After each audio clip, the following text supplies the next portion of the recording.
I'm busy doing, that's better. I'm busy doing some preparation for a final exam, and I just thought I'd quickly, in my break, pop on and make this recording, because as I move and discover things on this journey, this is like my sort of video archive of understanding the experience. So I've actually just returned yesterday from Cambodia, which was a very interesting experience for me. And so I live in Vietnam, and moving out of the country, moving away from that energy, I just feel such different, incredible levels. And I felt I did a lot of meditating. I saw a shaman there as well. And a lot of my work was for this connection and for letting it go. Anyway, this is what I wear on Sundays when I'm studying. And I have no intention or hopes to be anything other than I am. And this, I realize, like, I still fumble through the, you're crazy, you can't do this, why are you sharing this, you're insane, look at crazy hair. Then I was like, but Einstein had crazy hair and he's pretty famous, so inspired by Einstein. And feeling the gravity, that he spoke of.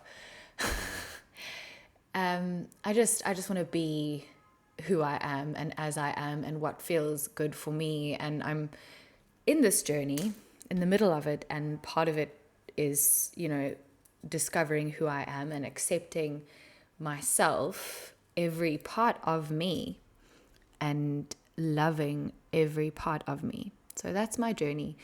And I really am sharing my story because of the profound implications that it has had on who I am, on my entire life, on my perception, perspective, feeling.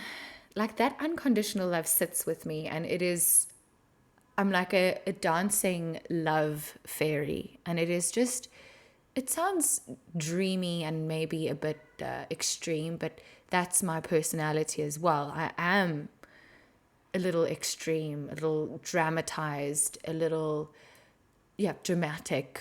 I'm a Leo. I'm a lion. And that's who I am. And I like to be in this beautiful poetry, this beautiful place where everything feels sort of like poetry, and I'm dancing in this poetry. So I don't have that much time in this moment, but I do.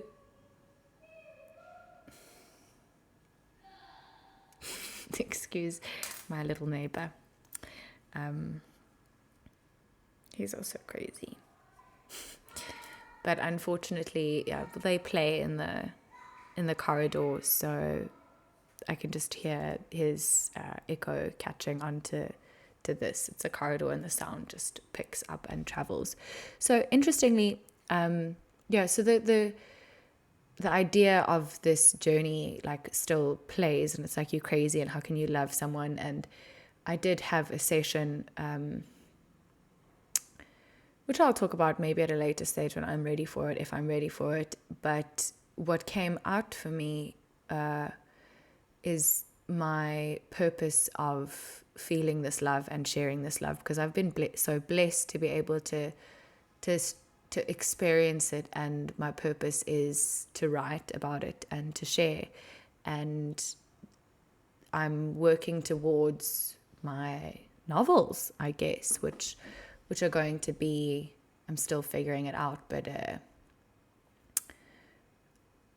science and art combining. It's like the ego and the mind, the ego and the heart, science and art, and somehow wiring those together, because they can't be separate from each other. But this journey it's a very real, and you know what, it's like I've said 1,000 times to myself, and maybe on videos as well, it's about experiencing an awakening. which is exactly what it has been for me. It's my awakening. And the love that I feel for my twin flame is to show me this feeling of unconditional love, for me to understand unconditional love, and then to write poetry and romance and fairy tales and these beautiful wonders of life. And it's, for me, it's not about being with my twin flame who has chosen to just pretend that I don't exist and be with someone else who, interestingly, has many similar hobbies or whatever you want to call it as me. So it is interesting, and that is why I record it and I make these videos. It's my own personal archive. And then also because when it happened to me, it hit me in the face and I didn't know what was happening. I didn't know what was happening. So I was called to do a bit of research on what it means when your life flashes before your eyes. Because when I met my twin flame, he said to me that when he looks at me, his whole life flashes before his eyes. From the beginning to the end. So I was researching that a little bit, and there's scientific research that comes about, before you are about to die, how your brain goes into gamma, what's it called? Volume, whatever, the gamma brain waves, waves. And your whole brain is sort of lit up, and you see flashes of your life before this sort of, mustn't look at myself, I must look at the camera. Oops. Before this death experience. And so I was just trying to find out information on like how that relates to an awakening and like people's experiences of having that in an awakening.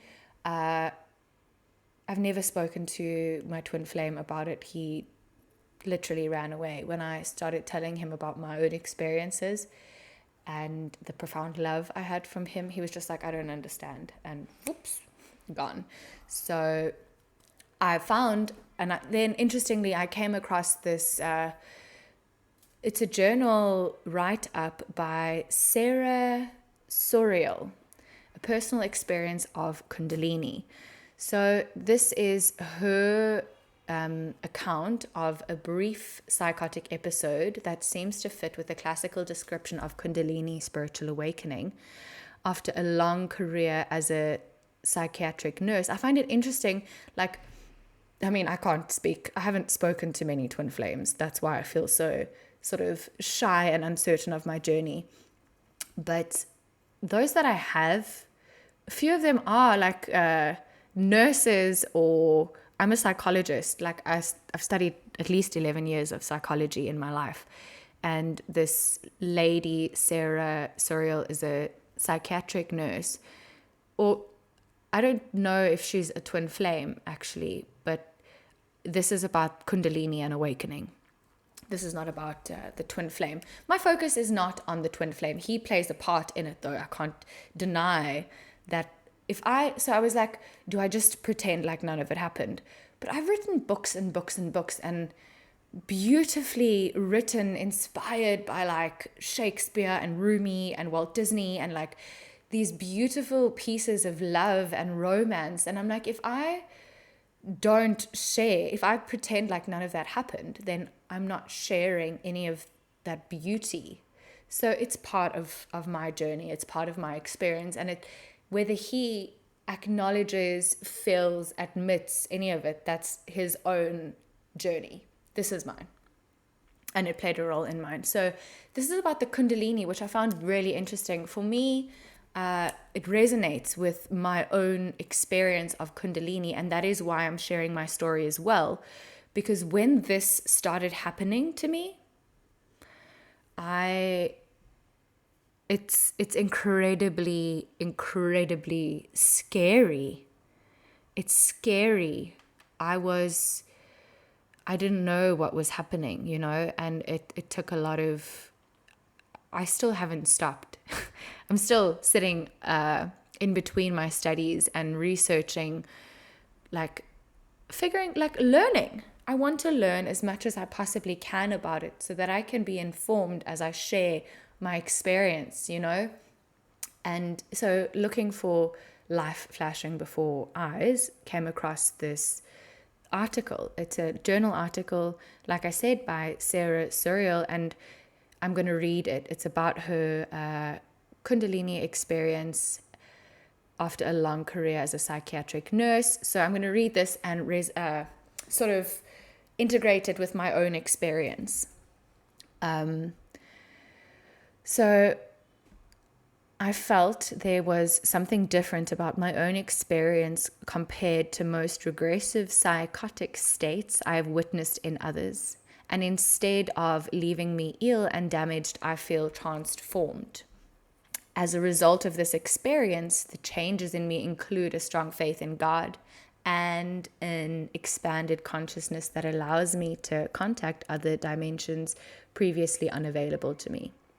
On reflection, I would now say that it has improved my life beyond all recognition.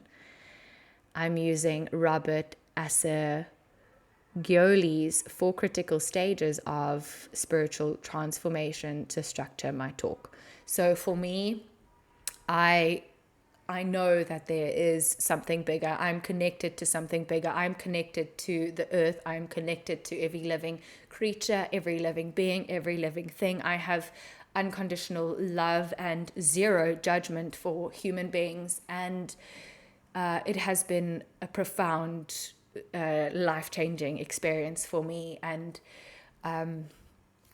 so crisis preceding the spiritual awakening, that's stage 1 of the spiritual awakening. So Assagioli said that in this stage, there's often an existential crisis where a person begins to ask about the meaning of life.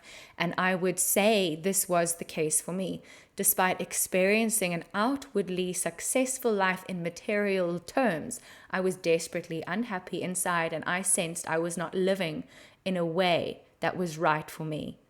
During this midlife crisis, I first left my unhappy marriage and later my demanding and stressful job in nurse education management. Now that my life was not so exciting or busy, I found that some of the unresolved emotional issues were able to surface and be addressed. The major issue was unresolved grief reaction I experienced when my 27-year-old partner died in a plane crash when I was 25 years old. And as soon as I grieved for him, I experienced my Kundalini awakening. I was 42 years old and I was not ill or taking any medication at the time, and I do not have any personal or family history to explain the crisis. Okay, so that is hers. For me, I was working as a teacher in Vietnam, and I remember thinking to myself, is this it? Is this life? And I was like, there's something more. But there was like a black thing I couldn't see. Like there was a cover I couldn't see further than where I was. And I was like, well, this must be it. And it was a depressing feeling, thinking that this is it. Like this is life. I was like, there's more. Like there's got to be something else. There's got to be more. That was that feeling then.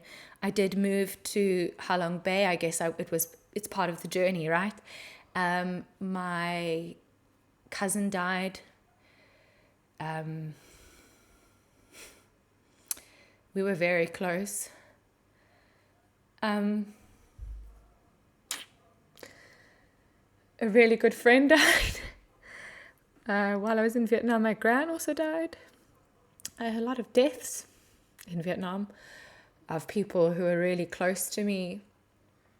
When I was a few years back, I think, was it 2016? The one boy who ever really loved me and had unconditional love for me died as well. And it was when I met my twin flame that I processed this, I guess now it's coming to me, that I processed this death, and processed what that really was, because he loved me unconditionally, like no one else had ever loved me or may ever love me, but it was this unconditional love, and I experienced a lot of gratitude for this experience, for having felt that love. And when I met my twin flame, it's almost like I understood what he had experienced for me, because suddenly I felt it for this person and I couldn't explain it, and that was the only thing that could help me understand and explain what had happened. So I mean, it's his name is Matthew, was Matthew. Matthew died. My ex left me, so I was kind of alone in a foreign country. He went back to South Africa. I moved to a new city. I didn't know anybody. That's when I was questioning, like, is this all there is to life? I then moved to where I live now, closer to nature, closer to the ocean, like right by the ocean. I needed nature. I needed to be out of the city and in nature. And then my grand died before, when I first moved to Vietnam. So Matthew died. I guess I moved to Vietnam. My grand died. My ex-boyfriend left me. Moved to a new city for a job in the city, questioned the meaning of life. Sort of, you know, that was quite a dark place, I think, for me. Sort of went to some dark places, experienced some interesting things, and like saw some interesting things, and it was quite intense. Moved to be closer to nature. My cousin, who was very dear to my heart, we were very close. We grew up together. He died. And then a really good friend as well, who was also close to me, passed away as well. That was, my cousin died, I met my twin flame, and then the other friend died. But all of this was sort of happening. I met my twin flame in February of the past year, 2022. And just after we met, I started having all these experiences that I couldn't explain. That has led me to where I am today. So, number 2, crisis of spiritual awakening. This is one description of Kundalini awakening by Lee Sanella in 1989. I found in Groff's book on spiritual emergency, classically, the creative cosmic energy awakens at the base of the spine, travels up the spinal canal, and has completed its journey when it reaches the top of the head. Along this route, there are said to be several chakras or psychic energy centers which the Kundalini must pass through to reach its goal. These chakras contain impurities that Kundalini must remove before it can continue its upwards course. It passes through every part of the organism, removing blocks and awakening consciousness. The entire process can be seen as one of purification and may mark the beginning of the process of enlightenment. My crisis lasted around 2 weeks, at the second week occurring while I was on a trip in Nepal. I was on holiday with a walking group that included a GP and a friend of mine who is a midwife and who is dealing with psychotic episodes in some of her clients. I was so well contained that neither of the health professionals noticed I was psychotic When I told my friend afterwards, she said that she thought I was a little more preoccupied than usual, but she put this down to me probably having things on my mind. The whole thing started with a very powerful energy shaking around my body and the intense heat coming out of my feet. I was wondering if I was becoming physically ill, but I had no clues as to what the heat and the energy might be. I did not feel unwell anyway. I also found that the experience was very sexual, with spontaneous orgasms, and as pleasurable as the experience was, I was equally confused, frightened, and rather disconcerted by the whole thing. I felt that I was being interfered with sexually, but how, why, and by whom? On the second night, I had got it into my head that it was time to die. I asked, who am I? Who I'm not sure. I asked who I'm not sure if it was all right if I could go to sleep so that I would know nothing about my passing. I did feel a bit of a coward making this request, but at the same time, I was surprisingly unafraid, as my death just felt inevitable at the time. Needless to say, after a good night's sleep, I was most surprised when I woke up the next day. I also got the general sense that I was not alone, and I started to see a variety of beautiful colors swirling around my room at night, as well as the most exquisite miniature angels flying around me. I was able to function as usual during the day, but as I was lucky enough to be working for an agency, I chose not to work any nursing shifts during this period. Instead, I just concentrated on getting ready for my holiday. I found the whole process tended to recede into the background while I was occupied during the day, only to reassert itself when I was alone in my room in the evenings or at night. I also experienced what felt like strange internal physical movements going on, such as being pushed down my legs.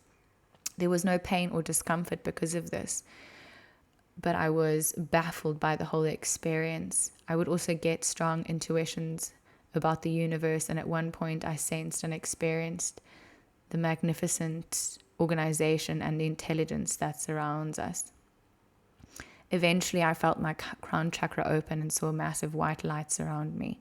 An archangel came to tell me that I was to have union with God and to give birth to Christ. The whole moment overwhelmed me, and then the realization dawned on me that I was Virgin Mary. I found it to be a very humbling experience, and I cried.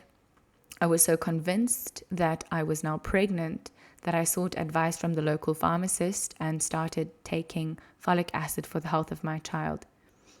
I was also sure that I was having a midwife with me on holiday was also part of the plan, and I felt it was so prudent not to tell anyone who I had in my womb, in case the evil forces in the world tried to put a stop to the second coming of Christ. On reflection, perhaps keeping quiet about the whole thing was to my advantage, as it meant that I was left alone to go through the psychotic process without any medical intervention of any kind. I was psychotic for a total of 5 days before I talked myself down from it. While still in Nepal, a crack appeared in my delusional state when something I expected to happen didn't. I felt very confused at the stage because I was not sure about what was real and what was not. But I told myself that if I had my period after all, which was due in the next couple of days, then I would know for certain things were not right. I did have my period, and then had contended with the problem of having brought no sanitary protection with me and now finding myself in the middle of nowhere. I was left shaken and tearful at times, but experienced no further symptoms or the need to seek any follow-up treatment once I got home. I was lucky enough to have a friend to confide in after this episode who was a medium herself, and she did not find my story as strange as most others would have. She herself has experienced a near-death experience that was that had a lasting effect on her life. I also went back to work and thought to myself that I certainly would not have discussed it with any of my colleagues in psychiatry under any circumstances at the time. I'm just grateful that I didn't have to, and that's saying something considering I am in the same profession myself. This crisis occurred nearly 6 years ago, and I have not experienced any further symptoms or difficulties of this nature since this time. It is clear to me now that the pattern of my experience was recognizably consistent with my chakras opening up one by one from the root to the crown. The sexual experiences, for example, were the result of the energy reaching my second sacral chakra. It is interesting to note that Nelson, 1994, argues that Kundalini is intimately connected to sexuality, which he said must be directed towards higher purposes. And Marianne discusses the Kundalini vibrations as being exquisitely beautiful, warm, intelligent, and dazzling. He goes on to say that even sex pales in comparison to the energy pleasures we feel by means of our inner senses. I would certainly second that. Wilbur, 1993, argues that the most dramatic awakenings are those that are spontaneous and usually unsought. And he said the spontaneous awakening of Kundalini can be psychological dynamite. The symptoms of Kundalini also seem to vary considerably from person to person, depending on the area of the mind and the body where the person is blocked. Having said that, this process is also part of a predictable pattern. According to Sanella, 1989, any negative effects that occur during Kundalini are a result of resistance to purification rather than due to the process itself.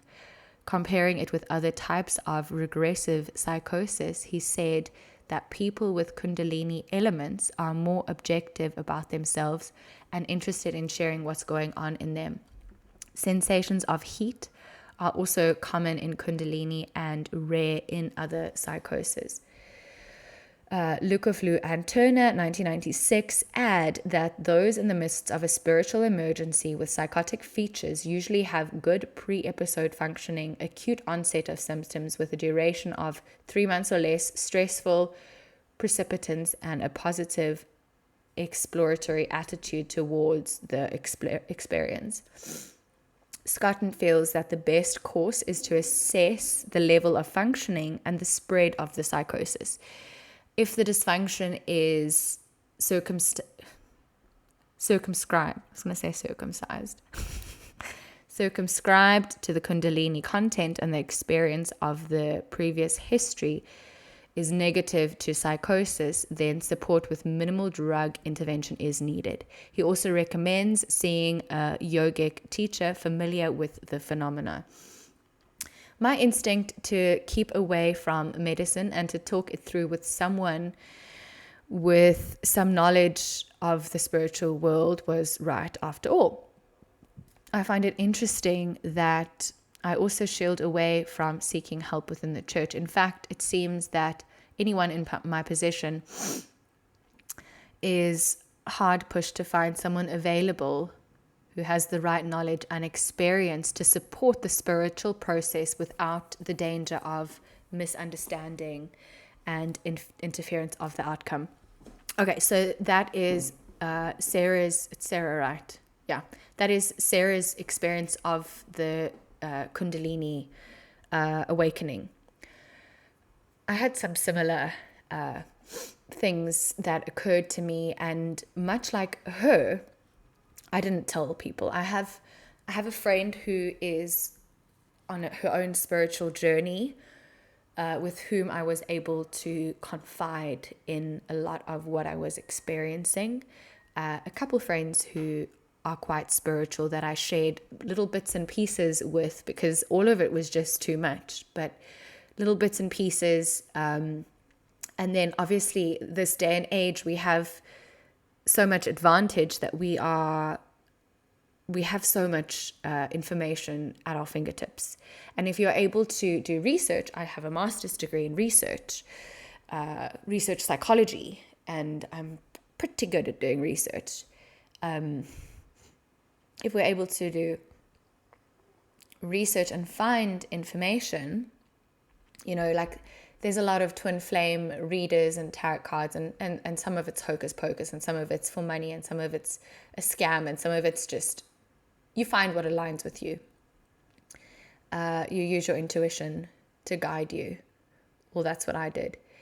For me, right up to the moment where I met my twin flame, I had this pain in my breasts, these hard lumps, rocks, and I had been to hospital at the end of the previous year to find out what was wrong, and they were like, everything's fine. Okay, everything's fine, but the pain was still there, and I was like, this is a bit strange. Just before I met him, I was sort of considering going back to hospital to find out what it was. Then interestingly, like the day after I met my twin flame, I changed my bio, my everything. Like, I guess I had an epiphany without even knowing what was going on at that point. It from the moment that I met him, I've been looking for him. He said to me that he saw his life flash before his eyes when he met me, which I guess is the soul recognition. I know is the soul. He was recognizing my soul blueprint. And I remember the first moment I saw him where I knew where he was from. I just felt like I knew where he was from. But about the Kundalini. So yeah, this is not about him and me. This is about my awakening. What first started happening was I started having these really, really intense heart palpitations. And I couldn't explain what was happening to me. This insane, it felt like I had anxiety, and I've never had anxiety or experienced any kind of anxiety apart from like going on stage and saying a presentation or something like that, or I state fit in dances on stage and stuff when I was younger, or like a class performance or a speech or whatever, like usual, normal, healthy heartbeat, heart's beating a little bit faster, feeling a bit nervous before I did my first marathon, or, those sort of usual things. I'd never experienced it the way I was then. Like I was sitting in front of my computer or doing work or something like that. I remember we were still working online at that point because of COVID in Vietnam. And I remember my heart was like beating at these crazy paces, and I was like, I was concerned. I was asking friends about it. I was sort of investigating why I felt like this, and I had this energy that I had never felt before. Like I couldn't stop running, I couldn't stop dancing. I suddenly didn't feel insecure about posting a sort of dancing video. It seems like little things, but like it was something that I had really struggled with before. I had this insane energy, and I was so happy. I just felt like this love, and I was dancing, and it was just, like she explained, sort of orgasmic. It felt orgasmic. Like I was just feeling it flow through my body, this energy that I had never experienced before. The tension in my breasts had completely disappeared. And then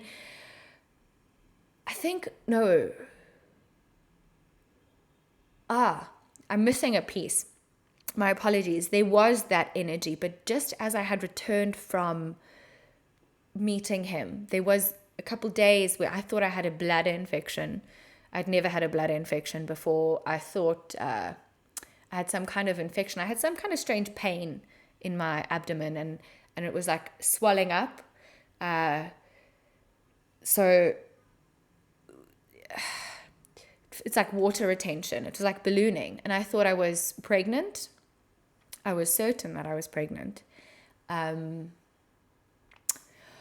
I took pregnancy tests and they were negative. My period changed.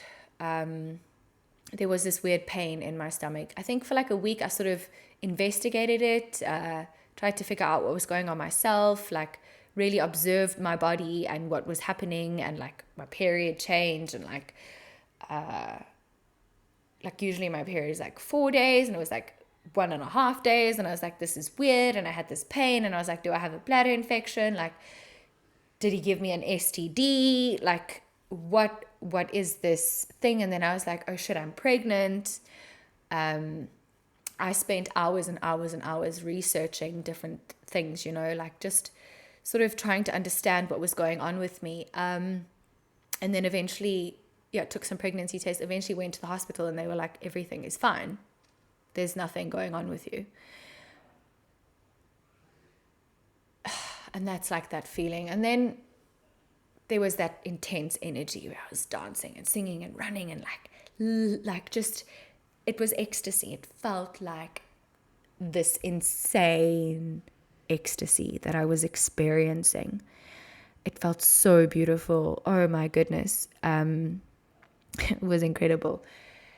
And then sort of it slumped down again where I had no energy. But like, apart from I still felt like this bliss. Like, I didn't feel sick. I just suddenly had no energy. And like, I could feel blood pumping through my body. And there was a time where I went to go swim, and like, I could barely move. I had no energy for like a week to do anything. I couldn't walk. I couldn't see anyone. I just lay in my bed with my legs up, and I was like, I'm pregnant, but the doctor said I'm not. Like, why is my belly swollen? My entire body changed. Like, I have documented my body, how it shifted.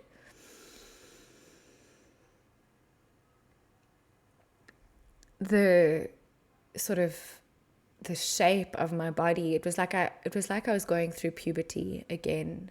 My breasts grew, my nipples grew, my body changed, and I was documenting this and being and discovering that it was symptoms of pregnancy. I had all these symptoms of pregnancy, and I went for weeks and weeks researching phantom pregnancies and like different sort of psychosis that women can go through to make themselves pregnant. And I'd love to have a baby one day, but definitely not in like this situation where I just meet a guy. But I was certain that I was pregnant.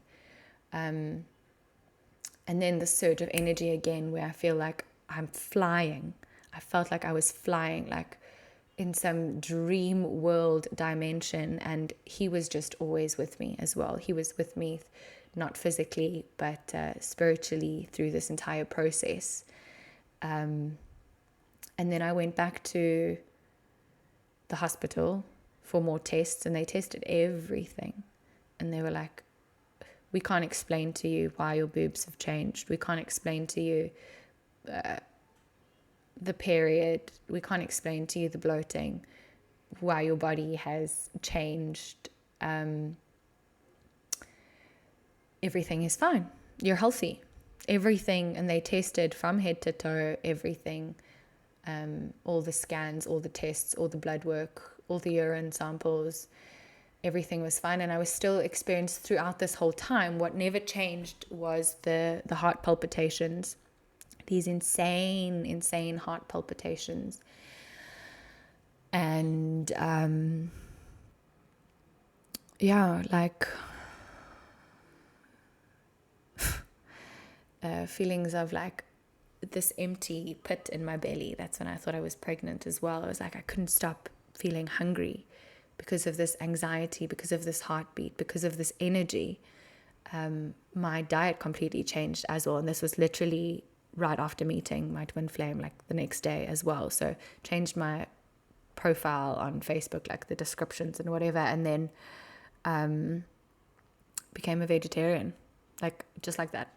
Just like, okay, I'm a vegetarian now.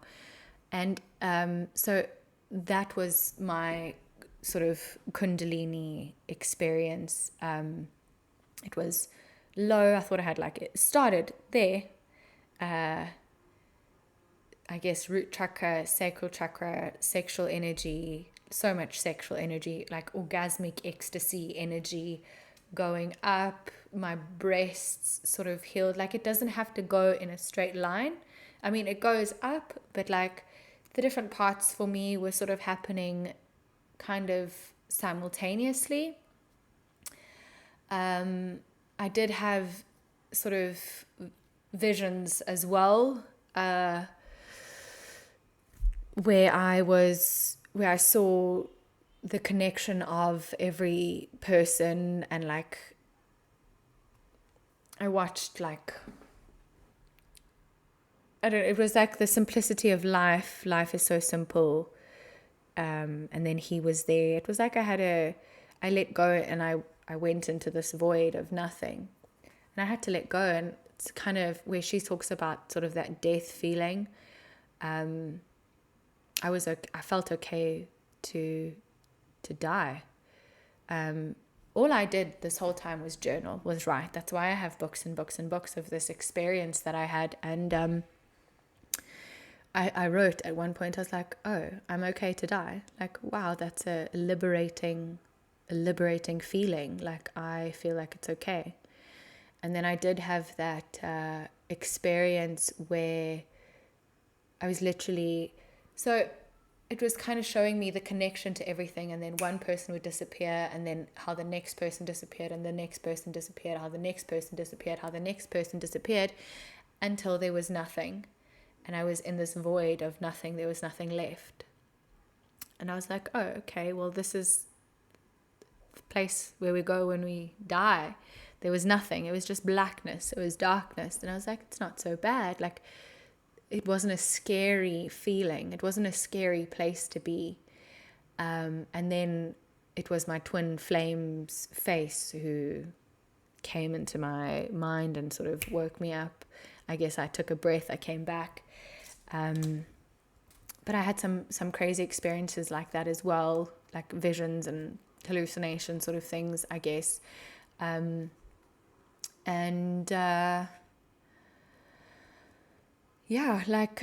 Obviously this entire time felt this connection to him. Like, I didn't understand why I had this longing for him, and why it felt like he was always with me. And that's kind of like my physical experience of my Kundalini. I still have this, like, sometimes I think, like, it feels like my energy doesn't run out. Like, of course I get tired, and like my human body needs to sleep and stuff, but it feels like I've tapped into this infinite source of energy.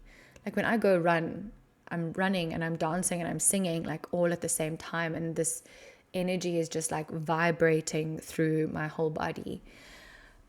What was interesting was just before my twin flame met me, he had a similar experiences where he experienced similar symptoms, and similarly he went to the hospital a few times to ask what was wrong. And it was also within his sort of groin region where he was experiencing these, like, some kind of symptoms, and also like these depressive episodes.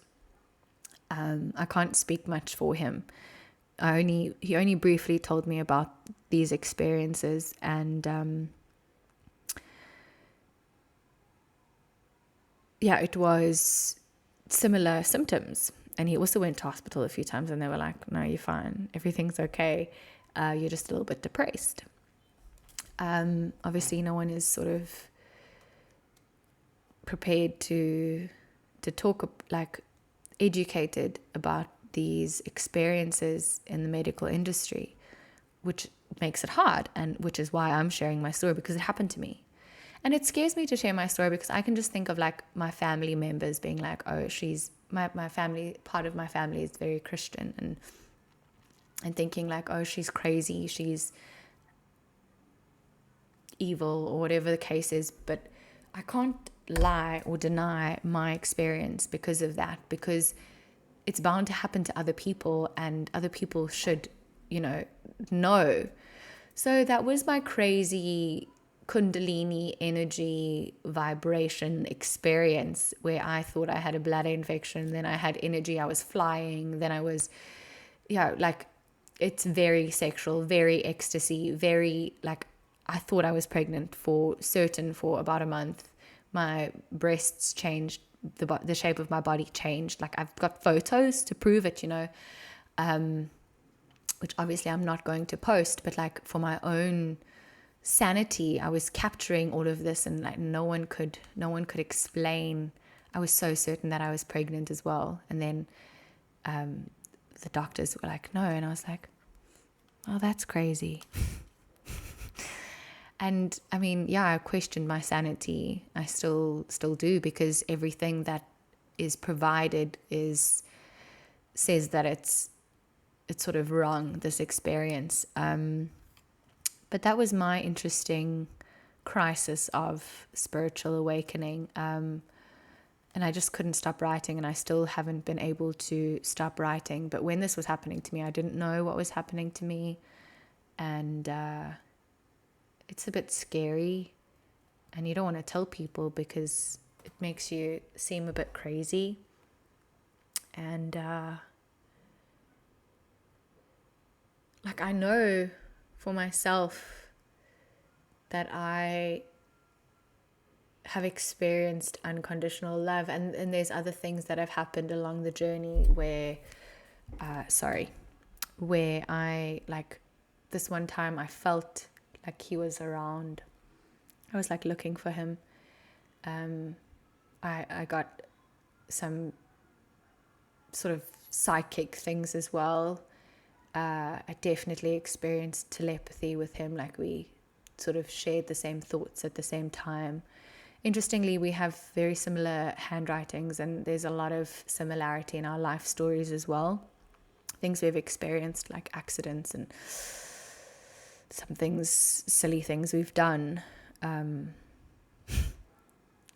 It's quite crazy.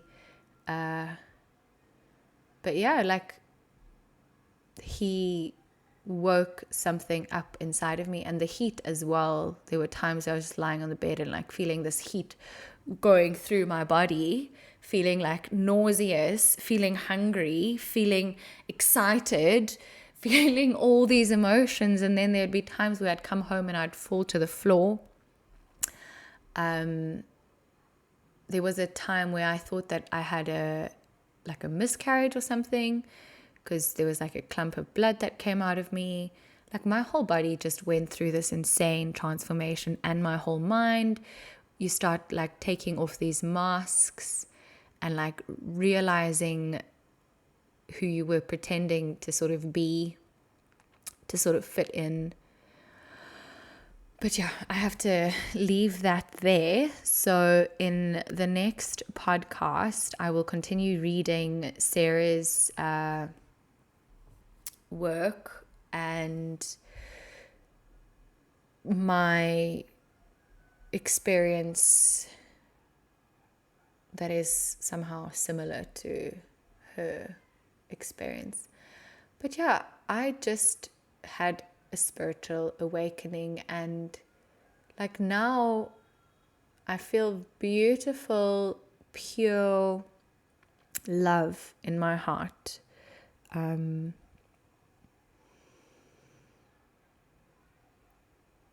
I feel beautiful, pure love in my heart. And for me, it was just sort of recognizing the soul. I remember we were together.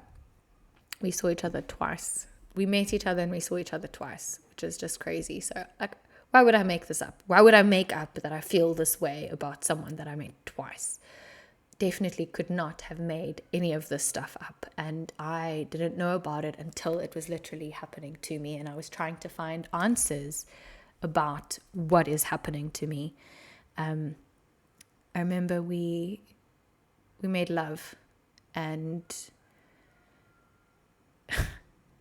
I literally like felt a spark, saw this yellow light spark between us. And he said the first time he saw me as well, he saw this yellow divine light, like this motherly sort of light thing. And it is recognizing souls. It is recognizing, that's what it is. Seeing someone's soul. And I guess I've always seen souls, but like recognizing it on such a deep level that you like, it's almost, it is like everything in my life just made sense. And I remember that time when I saw him, I wrote him a letter and I was like, I don't know what it means, but I can see my purpose when I look into your eyes.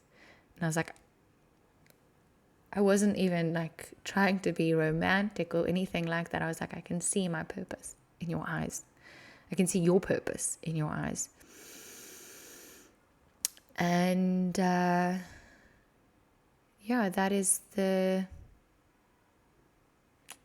beginning of my awakening. Started with this insane Kundalini experience that I had no database in my own processor to understand.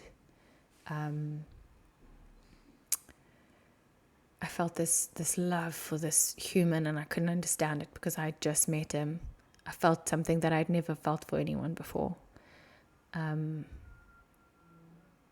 I guess it's just hard because I didn't share all of it with him because it was so overwhelming, obviously. But I did share little pieces with him. And it kind of just scared him away. He told me that I deserve to be loved and he doesn't have love for me. But then he found someone else that he does have love for. So that like, sorry, they're taking the garbage. So that really stabs your ego a lot. But it's all part of the process. And I guess for me, it's this attachment to an outcome or this attachment to a person that is what I still need to process in my own awakening. But I can't deny that I've been through this whole experience for fear of what other people are going to think of me, because this is my story, like this is what happened. And it's literally because other people have shared their truth and shared their story that I was able to know what was going on with me. But it's hard to share in a world that is saying that you're so crazy for having this experience. So yeah, that's my little bit, the beginning of my awakening. And I want to share it because these beautiful love poems that I've written and this beautiful love that I feel for myself, for him, and for the world. So I need to go. But I have so much I want to say. The shaman that I had my own ceremony with, let's say, this past week or so, we did dive a little bit into the love, and I had visions as well of how it's my purpose to share this love through writing and through poetry. And what's interesting is also on meeting my twin flame, I started writing again, like almost immediately, just picked up my pen, and I haven't been able to put it down. But prior to that, there was that block. I couldn't see my purpose, my vision, any of that. And it sort of just, he awoke all of that up in me, like reminded me who I am and why I'm here and what my purpose is, and all these beautiful, profound experiences that I've had. And I've done so much writing that I want to share. I want to publish it because it's beautiful poetry, and it's also about this story of awakening. So I'm still working on that, and that's a future endeavor, because bless you, I want to work through it and write something beautiful of my experience. But yeah, I have deep love for the world, and I have alignment, and I'm writing, and I do feel content and in my purpose, and I got a dream job, and moving to dream location, and yeah, my heart still feels pain. It's my ego. My heart is full, and I took my heart back in my experience with my shaman as well, a process of sort of reclaiming my heart that I sort of gave to him on this golden platter, because I didn't know what else to do, because I felt something that I'd never felt before. And I was like, here's my heart, take it. Like, you showed me what unconditional love is. Take my heart, take everything of mine. And I had to reclaim my heart sort of back from him, and know that I can love him without any sort of attachment or expectation of what might sort of happen, or whatever the case may be. And that's the story. That is what it is. I have unconditional love for him, and that was my catalyst for my spiritual awakening. And I have unconditional love for the world, for people, and my purpose is to show people their own light, to help them love themselves and love life. Okay, thank you so much for listening, if you've come this far. If you are experiencing any of this, sending you so much peace and love and strength. You need all of those. And, meditate, do yoga, write, exercise, move your body, do all these things to allow this energy to flow through you in different ways, mentally, physically, and emotionally. Thank you so much for sharing this time with me, for sharing this experience with me and this moment with me. And I'm sending so much love, and I will continue on my personal experience soon with parts 3 and 4 of the spiritual awakening. Thank you, and sorry if I looked in the wrong place, and much love, peace, love, and happiness, and goodbye.